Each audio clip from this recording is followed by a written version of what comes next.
Welcome to DCE Digital Learning.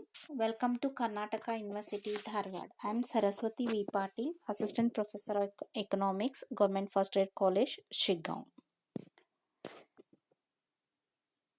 ನನ್ನ ಆತ್ಮೀಯ ವಿದ್ಯಾರ್ಥಿಗಳೇ, ಇದು ಕರ್ನಾಟಕ ವಿಶ್ವವಿದ್ಯಾಲಯದ ಬಿಕಾಮ್ ಸೆಕೆಂಡ್ ಸೆಮಿಸ್ಟರ್ನ ಬಿಸ್ನೆಸ್ ಎಕನಾಮಿಕ್ಸ್ನ ಒಂದು ಅಧ್ಯಯನವಾಗಿದೆ.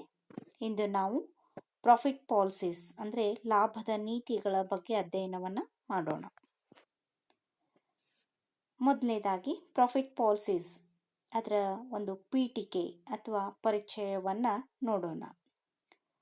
First we have discuss about the introduction of the profit policies. It is generally held that the main motive of the firm is to make profits. The volume of profit made by it is regarded as a primary measure of its success. The firm seeks to achieve many objectives, and profit making is the main objective, but it is not only the one objective. Profit making is no doubt necessary. In addition to adequate profit, the firm often pursues multiple and even contradictory objectives. ಬೇರೆ ಬೇರೆ ವ್ಯಾಪಾರಸ್ಥರು ಅಥವಾ ವ್ಯವಸ್ಥಾಪಕರು ವಿವಿಧ ಬಗೆಯ ಲಾಭ ನೀತಿಯನ್ನು ಅನುಸರಿಸುತ್ತಾರೆ.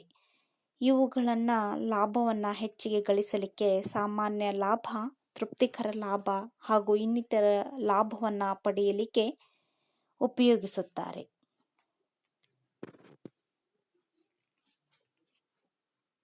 ಒಂದು ಉದ್ಯಮ ಸಂಸ್ಥೆಯ ಮುಖ್ಯ ಉದ್ದೇಶವೇನೆಂದರೆ ಅತ್ಯಧಿಕ ಲಾಭವನ್ನು ಗಳಿಸುವುದು ಅಥವಾ ಲಾಭವನ್ನು ಗಳಿಸುವುದಾಗಿರುತ್ತದೆ.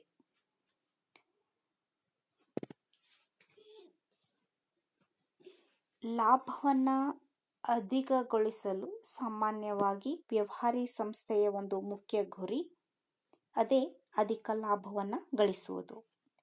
ಲಾಭ ಹೆಚ್ಚಿಗೆ ಆದರೆ ವ್ಯವಹಾರಸ್ಥರು ಅಥವಾ ವ್ಯವಹಾರವು ಒಳ್ಳೆಯ ಪ್ರಗತಿಯಲ್ಲಿದೆ ಎಂದು ತೋರಿಸುತ್ತದೆ.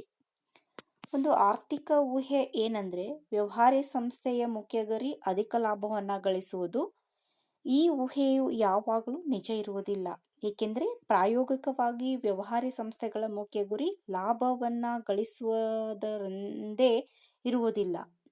ಅದಕ್ಕೆ ಇನ್ನಿತರ ಅಂಶಗಳು ಸಹ ಕಾರಣವಾಗಿರುತ್ತವೆ. So therefore the firm can fix a target rate for profits as its investments. ಅದರ ಹೂಡಿಕೆಯ ಮೇಲೆಯೂ ಸಹ ಅವಲಂಬಿತವಾಗಿರುತ್ತದೆ. These are policies that are issued on the basis that they participate in the profit of the company and are entitled to receive bonus as a result. The profits are then shared by shareholders and with the profit policy holders. ಇದು ಲಾಭದ ನೀತಿಯ ಒಂದು ಅರ್ಥವಾಗಿದೆ. ಯಾಕೆಂದರೆ ವ್ಯವಹಾರಿ ಸಂಸ್ಥೆಯ ಒಂದು ಮುಖ್ಯ ಗುರಿ ಅಧಿಕ ಲಾಭ ಗಳಿಸುವುದು ಅಂತ ಹೇಗೆ ಹೇಳ್ತೇವಲ್ಲ, ಅದು ವಾಸ್ತವಿಕವಾಗಿ ಅದು ನಿಜ ಇರುವುದಿಲ್ಲ. ಯಾಕಂದರೆ ಪ್ರಾಯೋಗಿಕವಾಗಿ ವ್ಯವಹಾರಿ ಸಂಸ್ಥೆಗಳ ಮುಖ್ಯ ಗುರಿ ಲಾಭ ಗಳಿಸುವುದೊಂದೇ ಇರುವುದಿಲ್ಲ. ಅದಕ್ಕೆ ಸಾಕಷ್ಟು ಅಂಶಗಳು ಸಹ ಅದಕ್ಕೆ ಕಾರಣವಾಗಿರುತ್ತವೆ. What are the aims of the profit policies? ಹಾಗಾದರೆ ಏಮ್ಸ್ ಇಲ್ಲಿ ಅಂದರೆ ಲಾಭದ ನೀತಿಯ ಗುರಿಗಳನ್ನು ನಾವು ತೆಗೆದುಕೊಂಡಾಗ ವ್ಯವಹಾರದ ಉದ್ದೇಶಗಳು ಏನೇ ಇರಲಿ ಅದರ ಮುಖ್ಯ ಗುರಿ ಲಾಭವನ್ನು ಪಡೆಯುವುದು. ಯಾವುದೇ ಸಂಸ್ಥೆ ಹೆಚ್ಚಿಗೆ ಲಾಭವನ್ನು ಪಡೆಯಲು ಇಚ್ಛಿಸುವುದಿಲ್ಲ. ಒಂದು ವೇಳೆ ವ್ಯವಹಾರಿ ಸಂಸ್ಥೆ ಕಡಿಮೆ ಲಾಭ ಗಳಿಸಿದರೆ ಅದು ಅದಕ್ಷತೆಯ ನಿರ್ವಹಣೆಯಿಂದ ಮಾತ್ರ ತಾವು ವ್ಯವಹಾರದಲ್ಲಿ ಹೂಡಿದ ಬಂಡವಾಳದ ಮೇಲೆ ಇಂತಿಷ್ಟು ಲಾಭವನ್ನು ಪಡೆಯಬೇಕೆಂದು ಗುರಿ ಹೊಂದಿರುತ್ತಾರೆ. ಹಾಗಾದರೆ ಕೆಲವೊಂದಿಷ್ಟು ಗುರಿಗಳನ್ನು ಹೊಂದಿದೆ. Production goal, inventory goal, sales goal, market share goal, profit ಗೋಲ್. ಹಾಗಾದರೆ ಇಲ್ಲಿ ಗುರಿಯ ಬೆಲೆ ಅಂತ ಹೇಳ್ತೇವೆ, ಮಾರಾಟದ ಒಂದು ಗುರಿ ಅಂತ ಹೇಳ್ತೇವೆ, ಅಥವಾ ಮಾರುಕಟ್ಟೆಯ ಸೇರಿನ ಗುರಿಯಾಗಿರಬಹುದು, ಲಾಭದ ಒಂದು ಗುರಿಯಾಗಿರಬಹುದು, ಅಥವಾ ಶೋಧನೆಯ ಅಥವಾ ಸಂಶೋಧನೆಯ ಗುರಿಯಾಗಿರಬಹುದು, ಅಥವಾ ಉತ್ಪಾದನೆಯ ಒಂದು ಗುರಿಯಾಗಿರಬಹುದು.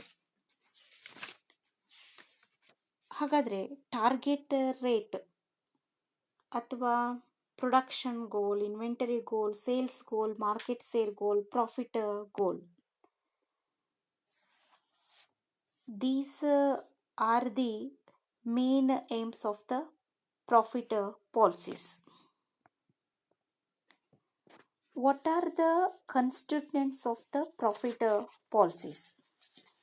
ಹಾಗಾದರೆ ಲಾಭದ ನೀತಿಗಳು ಯಾವ್ಯಾವು? ಒಂದು ವ್ಯವಹಾರ ಸಂಸ್ಥೆ ಮುಖ್ಯ ಗುರಿ ಲಾಭವನ್ನು ಗಳಿಸುವುದು ಒಂದೇ ಆಗಿರುವುದಿಲ್ಲ, ಅದಕ್ಕೆ ಇತರ ಅಂಶಗಳು ಕಾರಣವಾಗಿರುತ್ತವೆ. First one, that is the attainment of industrial leadership. Industry leadership, ಕೈಗಾರಿಕೆಯ ನಾಯಕತ್ವ. ಕೆಲವೊಂದು ಕೈಗಾರಿಕಾ ಸಂಸ್ಥೆಗಳು ಹೆಚ್ಚಿಗೆ ಲಾಭ ಪಡೆಯಲು ಇಚ್ಛಿಸುವುದಿಲ್ಲ, ಅವರಿಗೆ ನಾಯಕತ್ವ ಅಥವಾ ಹೆಸರು ಗಳಿಸುವಂತ ಇಚ್ಛೆ ಇರುತ್ತದೆ. ಹೆಚ್ಚು ಬಂಡವಾಳ ಹೂಡಿ ಹೆಚ್ಚಿಗೆ ಉತ್ಪಾದಿಸಿ ಹೆಚ್ಚಿಗೆ ವ್ಯಾಪಾರವನ್ನ ಮಾಡುತ್ತಾರೆ. ಇದರಿಂದ ಅವರು ಕಡಿಮೆ ಮಿತಿಯ ಲಾಭ ಪಡೆದರೂ ಹೆಚ್ಚಿಗೆ ವ್ಯಾಪಾರ ಮಾಡಿ ಹೆಚ್ಚಿಗೆ ಲಾಭ ಗಳಿಸುತ್ತಾರೆ.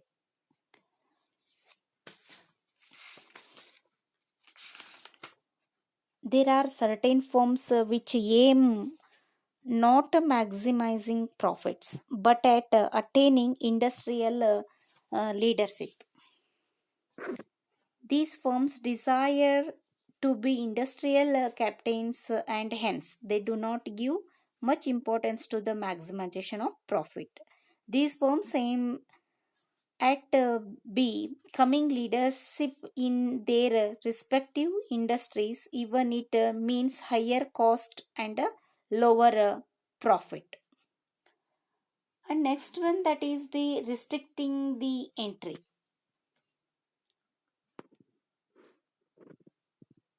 ಅಂದರೆ ಪ್ರವೇಶ ಮಾಡಲಿಕ್ಕೂ ಸಹ ಏನಾಗಿರ್ತದೆ ಅಂತಂದರೆ ನಿಷೇಧವನ್ನು ಇಲ್ಲಿ ಹೇರಲಾಗಿರುತ್ತದೆ. And third one, that is the political impact.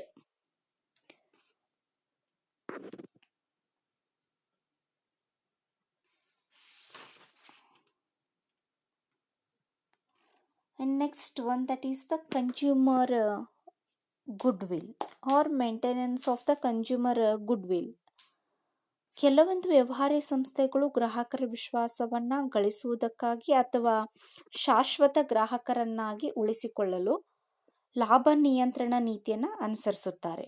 ಗ್ರಾಹಕರ ವಿಶ್ವಾಸವನ್ನ ಗಳಿಸಲು ಅನೇಕ ಸಂಘಟನಾತ್ಮಕ ಪ್ರಯತ್ನಗಳನ್ನು ಮಾಡುತ್ತಾರೆ. ಉದಾಹರಣೆಗೆ, ತಾವು ಅತಿ ಕಡಿಮೆ ದರದಲ್ಲಿ ವಸ್ತುಗಳನ್ನು ಮಾರಾಟ ಮಾಡಿ ಕಡಿಮೆ ಲಾಭ ಪಡೆಯುತ್ತೇವೆ ಎಂದು ಜಾಹೀರಾತು ಮಾಡುತ್ತವೆ.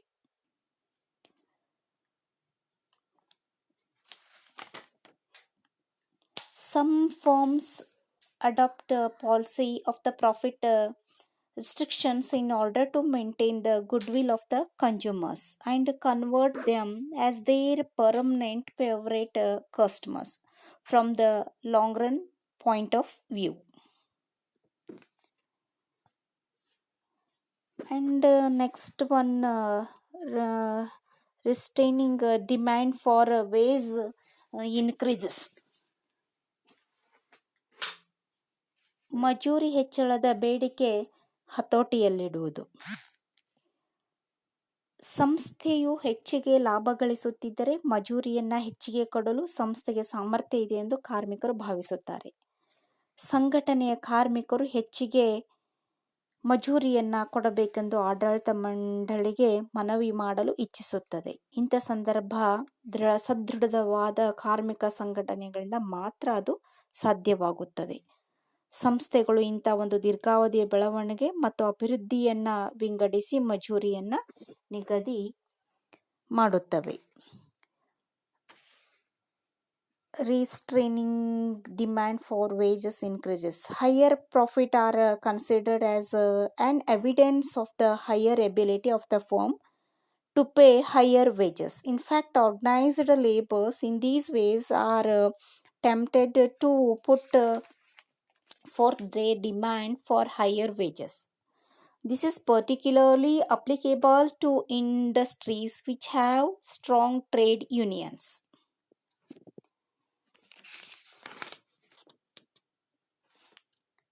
Liquidity preference assigned on the firm's liquidity.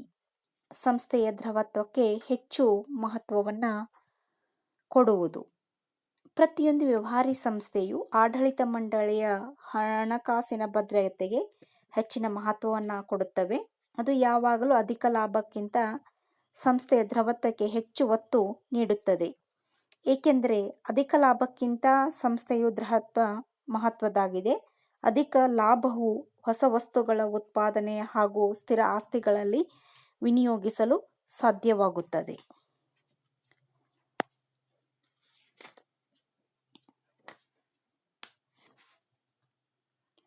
Assent on the firm's liquidity. The management of every business firm gives greater importance to its financial soundness, and therefore it always prefers liquidity to profit maximization. Because financial soundness of the firm is more important than the profit maximization.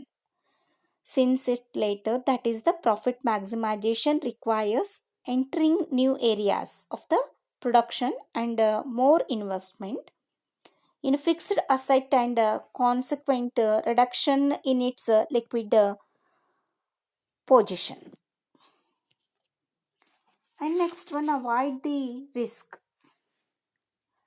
ನಷ್ಟ ಭಯವನ್ನು ಅಥವಾ ಗಂಡಾಂತರವನ್ನು ತಪ್ಪಿಸಿಕೊಳ್ಳುವುದು. ಯಾವುದೇ ಸಂಸ್ಥೆಯ ಆಡಳಿತ ಮಂಡಳಿ ನಷ್ಟ ಭಯವನ್ನು ತೆಗೆದುಕೊಳ್ಳಲು ಇಚ್ಛಿಸುವುದಿಲ್ಲ.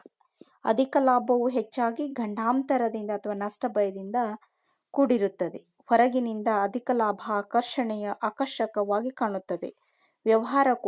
ವ್ಯವಹಾರವು ಅನೇಕ ಅನಿಶ್ಚಿತತೆಗಳಿಂದ ಕೂಡಿದೆ. ಲಾಭವನ್ನು ಗಳಿಸಲು ಅತ್ಯಂತ ಜಾಗರೂಕತೆಯಿಂದ ಕೆಲಸವನ್ನು ಮಾಡಬೇಕು. ಹೀಗಾಗಿ ವ್ಯವಸ್ಥಾಪಕರು ಗಂಡಾಂತರದಿಂದ ತಪ್ಪಿಸಿಕೊಳ್ಳಲು ಅಧಿಕ ಲಾಭದ ಕಡೆಗೆ ಹೆಚ್ಚಿನ ಗಮನವನ್ನು ಕೊಡುವುದಿಲ್ಲ. ಅವರು ಸಂಸ್ಥೆಗೆ ಆಗುವ ಹಾನಿಯನ್ನು ತಪ್ಪಿಸುತ್ತಾರೆ. The management of every firm prefers to avoid taking of risk, since profit maximization is most likely to involve an element of risk. At the outset, the profit maximization policy may appear very attractive, but the firm has to work in the midst of a number uncertainties, and therefore it has to work very casually. Because of these uncertainties, business managers decide to be on the safer side and dislikes taking risk, which are likely to lead to business failures and consequent losses.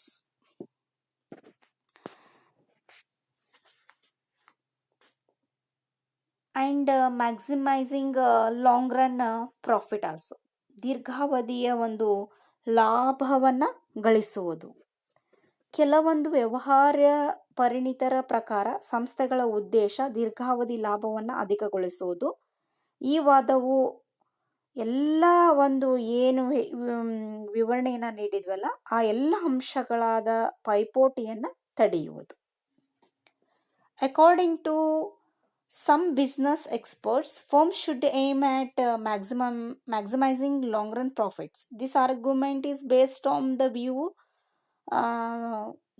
that if we look into the matter more deeply, their actions such as a prevention of revival competitors, attainment of industry leadership, prevention of government intervention, and maintenance of the consumer goodwill, etc. Therefore, these objectives and aims of a business may be different. In fact, most business concerns like earn a target rate of return on their investment.